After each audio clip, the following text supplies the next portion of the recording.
Hey, salut vous! J'espère que vous allez bien. Aujourd'hui, je vous retrouve pour un nouveau top 5 d'une nouvelle catégorie. Et oui, on passe enfin à la catégorie des shoujo pour cette vidéo. Ah là là! J'aurais fait les seinen, les shonen, maintenant on est sur les shoujo. J'ai essayé cette fois de vous prendre 3 mangas finis et 2 mangas en cours. Donc on est parti juste après l'intro. Et je vous parle des mangas qui sont dans mon top.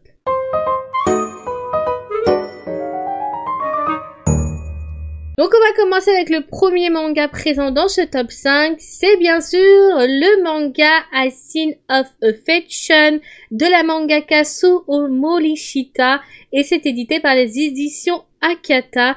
On est sur une romance avec une thématique forte qui est l'handicap.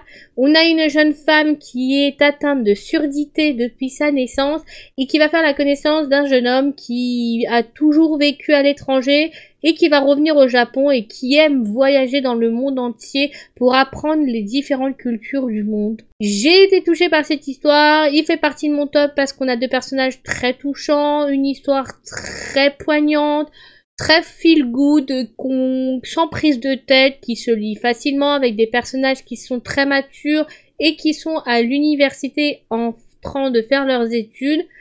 Itsuyumi, lui, passe plus son temps à voyager et Yuki passe plus son temps à étudier, à essayer de communiquer avec les autres par écrit, par le biais d'un petit carnet de notes ou par SMS avec son téléphone. C'est une jeune femme qui est touchante, qui ne se laisse pas atteindre par son handicap. Elle fait en sorte de se lier dans le monde, oui. Des problématiques qui vont se poser sur leur chemin. On a deux personnages qui vont apprendre à se connaître au fil des tomes, qui sont touchants, qui ont chacun un côté d'une personnalité différente. On a Yuki qui est très adorable, qui est bienveillante, qui est toujours souriante malgré toutes les situations différentes.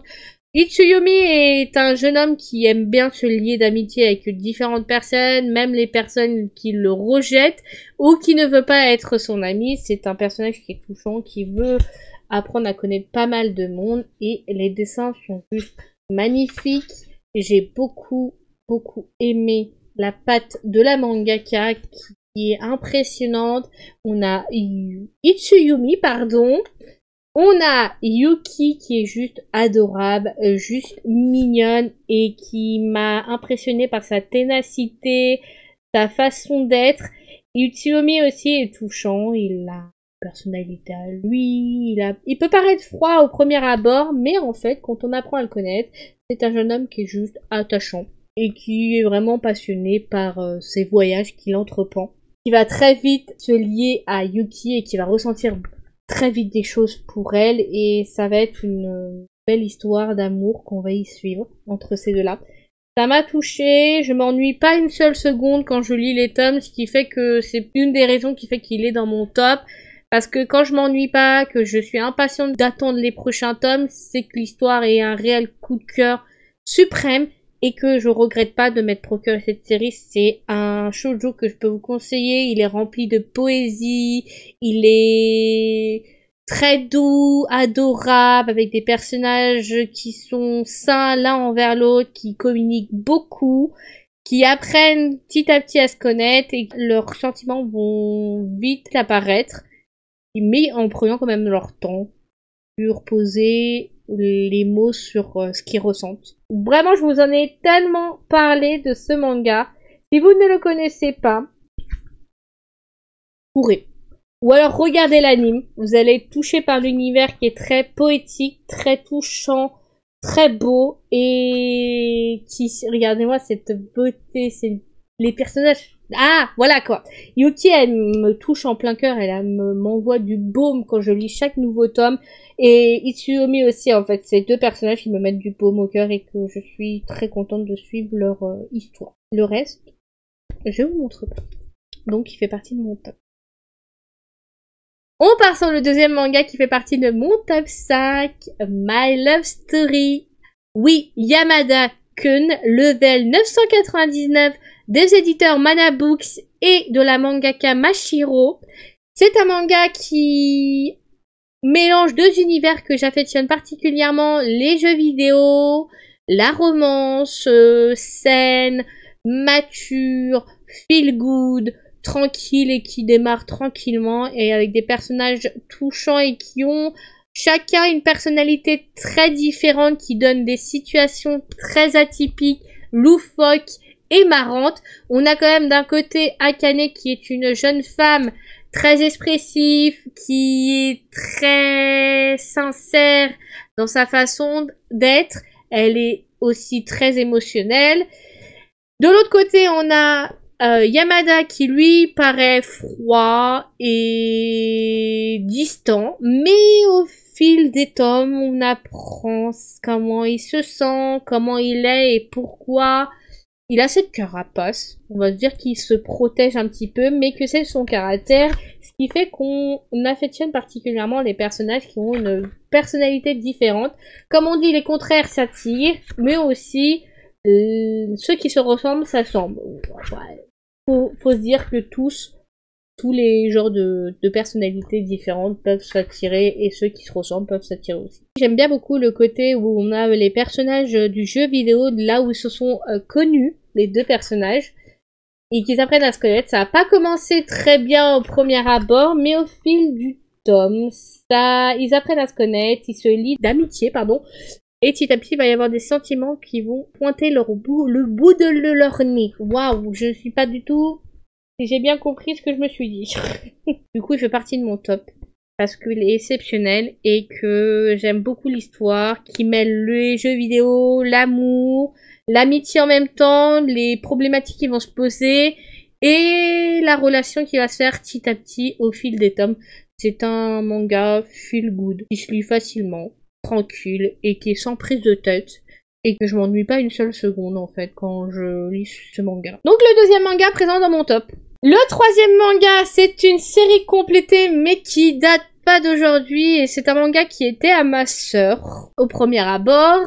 C'est le manga Carfist Love. Oui, il a sa petite pochette en plastique parce que c'est un manga quand même. Regardez-moi comment il a pris cher. En fait, il est tellement vieux. Il est tellement vieux, je le traite de vieux alors que je me traite en même temps de vieille. Waouh, on va se calmer, hein. Donc c'est un manga qui date des années...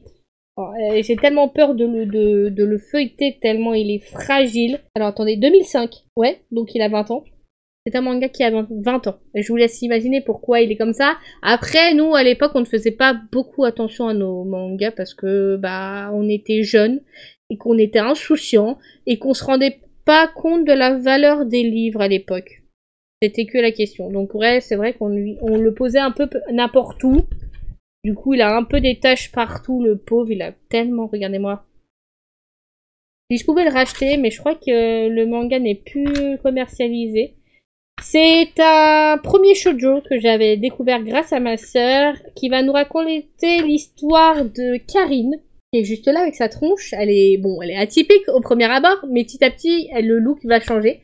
Mais elle est touchante, c'est une jeune femme qui ne se laisse pas marcher sur les pieds, qui va rentrer dans l'art au personnage principal parce que elle va penser que celui-ci en fait, il est particulièrement un peu saoulant au début, il est un peu rentre-dedans envers elle, et elle, ça va l'énerver, et il va se passer une situation très atypique. Voilà comment l'histoire commence entre ces deux jeunes personnages, qui est un bordel interstellaire, qui est vraiment touchant. On a des phases qui vont être problématiques, typiques du shoujo, comme d'habitude. On est vraiment dans le genre shoujo de l'époque, où il y a les problématiques, le début de la relation, les sentiments qui vont s'en mêler, les parents qui vont s'en mêler, et une histoire dramatique au fil des tomes, qui est vraiment un manga que j'affectionne encore aujourd'hui, et qui fait partie de mon top, parce que ça a été le premier shoujo juste que j'ai apprécié, qui était pas ennuyant, qui était pas trop niais, qui était dans l'univers de lycéen, mais qui au final, on a deux personnages qui sont très matures et qui fait que ça m'a fait apprécier le manga. Et c'était un des mangas préférés à ma sœur, du coup j'avais envie de le découvrir et c'est devenu moi aussi mon manga préféré en termes de shoujo. Et il est vraiment trop bien ce manga, donc C'est que mon avis personnel, hein. Je sais qu'il y en a qui n'ont pas aimé. Mais moi, j'ai vraiment beaucoup aimé l'histoire de Carino, Carino, je crois, elle s'appelle. Carino, elle s'appelle. Et lui, c'est Kiriya Aoi. Moi, la prononciation, ça fait deux. J'essaie de vous trouver une image où on les voit un peu mieux. Il va y avoir bien sûr des rivales qui vont se mêler, de l'harcèlement aussi. Parce que bien sûr, la jalousie se mêle toujours quand on plaît à un homme qui plaît à une autre fille. Voilà, vous avez compris, typique shoujo. Mais j'aime beaucoup, moi, cet univers. J'étais vraiment très sympa à l'époque et qui l'est encore aujourd'hui et qui me donne envie de le relire. Regardez, hop.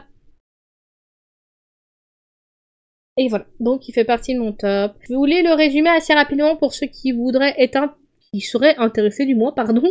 Trop timide avec les garçons, Karine Carino s'est inscrite dans un lycée pour filles. Les journées s'écoulent toutes semblables aux autres, jusqu'à sa rencontre embarrassante avec le turbulent Kiriya dans le bus. Karine est bien décidée de ne plus jamais le revoir, mais se retrouve piégée par ses copines de classe qui organisent une séance de speed dating sans la prévenir. Incapable de supporter l'alcool, Karine s'évanouit et se réveille dans la chambre de Kiriya. Voilà. Et je me suis plutôt bien identifiée à cette personnage parce que j'étais aussi timide qu'elle et que je faisais en sorte d'approcher personne. À l'époque, je précise. Aujourd'hui, ça va mieux, mais à l'époque, ouais, j'étais aussi timide, donc j'arrivais facilement à m'identifier, ce qui fait que je me suis pas mal identifiée à Karine et qui m'a transportée dans le manga. Et on va se le dire, Kiriya est vraiment un personnage touchant, très bad boy au début, mais voilà, j'en dis pas plus. Qui avait été édité par les éditions Panini Manga, c'est le seul, je crois, de Kao Miyazaki que j'avais aimé. J'en ai essayé d'autres, mais ça a été un des seuls que j'ai apprécié. Les autres, j'avais trouvé que c'était trop dans l'univers lycée, trop lycéen, que les personnages étaient pas assez matures. Voilà, c'est que mon avis et que moi j'avais besoin d'avoir des personnages matures. Que c'est pas en mode s'il y a des conflits parce que l'autre il sait pas ce que l'autre y pense, enfin bref, vous avez compris. On continue avec le prochain manga qui est dans mon top, c'est le manga Fruits Basket. Alors, celui-là, comment dire, il fait partie de mon top tout simplement parce que je l'ai découvert en premier abord en anime, la première version dans les années 2000. J'ai ma cousine qui m'a donné le manga entièrement et que je lu il y a pas très longtemps que ça. Je crois que je l'ai lu l'année dernière entièrement et je suis passée par toutes les émotions possibles. J'ai versé ma larme, j'ai été touchée par l'histoire de tous ces personnages qu'on rencontre dans ce manga. Ils sont touchants, l'histoire d'amour elle avance doucement, mais on apprécie, on y suit des personnages qui sont tous différents et qui ont une personnalité propre à chacun et qui sont torturés par un passé, par une malédiction qui les lie ensemble. C'est un manga qui fait partie de mon top parce que j'ai vécu pas mal d'émotions et que je m'en rappelle encore aujourd'hui parce qu'il m'a totalement gravé au marbre dans la tête toutes ces histoires touchantes, les personnages attachants. Toru Honda part de loin, on est sur une jeune femme qui vit dans une toile de tente depuis le décès de sa mère. Elle n'a jamais dit à son grand-père qu'elle vivait dans une toile de tente, elle a fait croire qu'elle vivait chez une amie. Elle n'a pas mis ses amis dans la confidence qu'elle ne vivait plus chez son grand-père. Elle va du coup faire la connaissance de la famille Soma qui... Il y a deux personnages qui vont du coup la découvrir dans la toile de tente à dormir sur leur terrain. Yuki et Shigure pour bien. Après, elle va faire la connaissance de Kyo qui est un caractère de cochon au premier abord. On est sur des dessins qui sont assez atypiques au premier abord, au tout début, mais au fil du temps, on apprécie le trait de la mangaka, qui est plutôt vraiment sympathique, et on est quand même sur un manga qui date des années 90, si je dis pas de bêtises, qui date de 1998, donc il a 27 ans le manga. Et il y a eu 23 tomes au total dans la série, ils ont fait une édition double, qui l'ont adapté en 12 tomes, qui m'a été donnée du coup par ma cousine. Merci encore à elle, parce que c'est vraiment une histoire que j'avais pas lue, que j'avais juste découvert en anime au premier abord.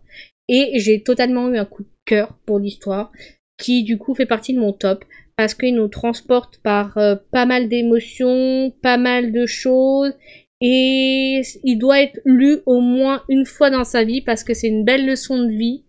On a quand même des thématiques très fortes qui sont véhiculées dedans. La malédiction, la maltraitance, la torture psychologique.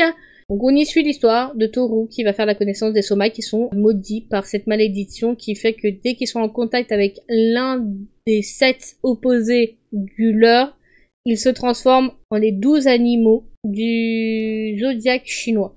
13 pour être plus exact, mais le 13e n'a jamais été accepté parmi les 12.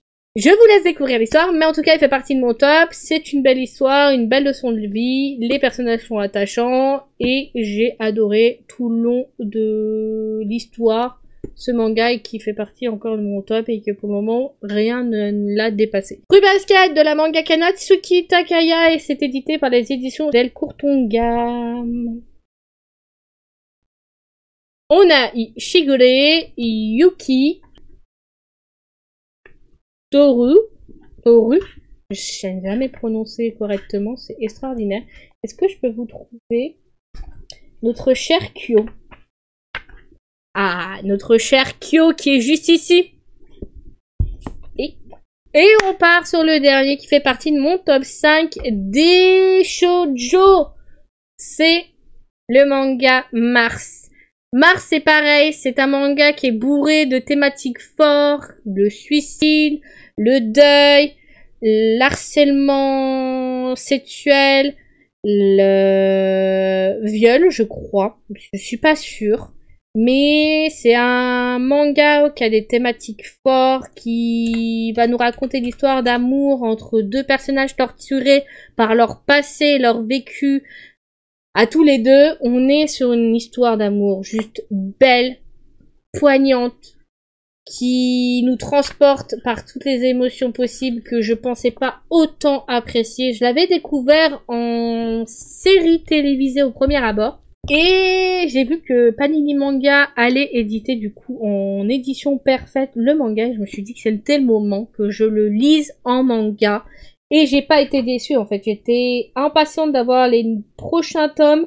J'ai été transportée par l'histoire de ces deux personnages de Kira et de Kashino, qui sont des personnages qui vont apprendre à apaiser chacun la peine de l'autre, qui vont tomber amoureux et qui vont avoir des problématiques qui vont se poser sur leur chemin, qui m'ont fait pleurer, qui m'ont fait passer par des phases très tristes, qui étaient pas faciles à lire et on arrive facilement peut-être à s'identifier quand on a vécu un traumatisme ou un deuil. On arrive à comprendre la peine de chacun, de comprendre leur vécu, leurs sentiments et c'était une histoire qui m'a transportée et qu'il faut préparer une boîte de mouchoirs, je vous le dis clairement, parce que c'est pas facile à lire au premier abord, mais on a une belle histoire d'amour de deux personnages qui vont se compléter, qui vont s'apaiser et qui vont donner la meilleure version de l'un à chacun et qui va les pousser dans leur retranchement, dans leur zone de confort. Et exceptionnelle cette histoire, comment elle m'a transportée. Et ça a vraiment été un chef-d'œuvre, comme ils l'ont bien décrit. Un chef-d'œuvre d'amour, un chef-d'œuvre de traumatisme, un chef-d'œuvre de problématiques qui se posent, de conversations compliquées et de sujets très forts. Voilà. Donc c'est le dernier shoujo à vous présenter dans mon top 5 des shoujo que j'ai aimé. Dites-moi vous dans les commentaires quel est votre top 5 des shoujo, je serais très contente de voir et de voir la différence entre chacun d'entre nous si on a vraiment des goûts différents, mais c'est logique, on a tous des goûts et des couleurs différents qu'on aime. Bref, j'espère que cette vidéo en tout cas vous aura plu, j'ai été un peu compliquée à expliquer les choses de ce que j'ai aimé dedans parce que mon cerveau est un peu brouillé par la fatigue ces derniers temps. Je vous retrouve très prochainement pour un prochain top dans une autre catégorie qui va être, quoi qu'il nous reste, le top yaoi, le top webtoon, le top roman, parce que je ne vous oublie pas pour ceux qui me suivent pour les romans aussi. Vous ferez partie de cette catégorie qui arrivera dans les semaines à venir ou dans les mois, ça dépend du temps que je peux encore une fois consacrer aux vidéos. Prenez soin de vous, c'était May et je vous retrouve très prochainement. Bye!